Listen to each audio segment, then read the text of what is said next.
क्रूस पर थे, उसके साथ 2 चोर भी थे। एक चोर ने कहा, जब तू अपने राज्य में जाए तो मुझे याद करना। प्रभु यीशु ने कहा, आज तू मेरे साथ पारादीस में होगा। प्रभु यीशु के हाथ में से, पूरे शरीर में से लहू बह रहा है। वो अपनी निशान में भी उस चोर से कह रहा है कि आज तो मेरे साथ पारादीस में होगा। प्रभु यीशु ने एक भी बार ये नहीं कहा कि तूने अपनी जिंदगी भर बुराई किया, पाप किया, तूने कभी भी अपने जीवन को नहीं बदलना चाहे।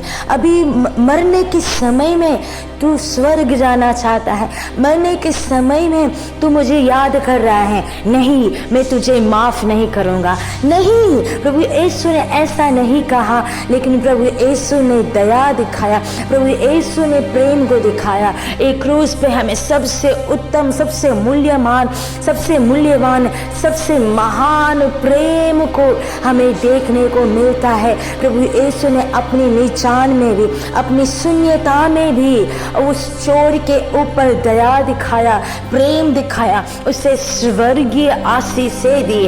और वैसे ही जब हम भी अपनी शून्यता में, अपनी नीचाई में और लोगों की मदद करते हैं, लोगों की सेवा करते हैं, परमेश्वर की सेवा करते हैं, उस समय परमेश्वर हमें ऊंचा उठाता है। तुम्हारे अंदर इतनी क्षमता है कि तुम अपनी नीचान में भी दूसरों की मदद कर सकते हो, तुम अपनी कमजोरी में भी दूसरों को बल दे सकते हो, तुम अपनी कमी में भी दूसरों को करोड़पति और लखपति बना सकते हो, तुम अपनी कमजोरी में भी दूसरों को मृत्यु में से छुड़ा सकते हो। यूसुफ जेल में था, उस समय में भी उसने खिलाने वाले, पिलाने वाले के स्वप्न के अर्थ को बताया और उसमें से एक के जीवन को मरने से बचाया, उसे जेल में से निकाला। और प्रभु यीशु ने, परमेश्वर ने यूसुफ को ऊंचा उठाया और वो राजा के साथ बिठाया गया।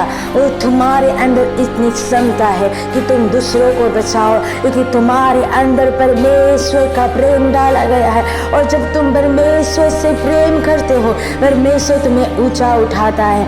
यही है परमेश्वर के प्रेम की ताकत। और परमेश्वर तुमसे भी बहुत ज्यादा प्रेम करता है, वो दया दिखाता है तुम्हारे जीवन में कि तुम परमेश्वर के राज्य को देखो, परमेश्वर के राज्य को अनुभव करो और तुम भी दूसरों के जीवन में परमेश्वर के राज्य को प्रकट करो।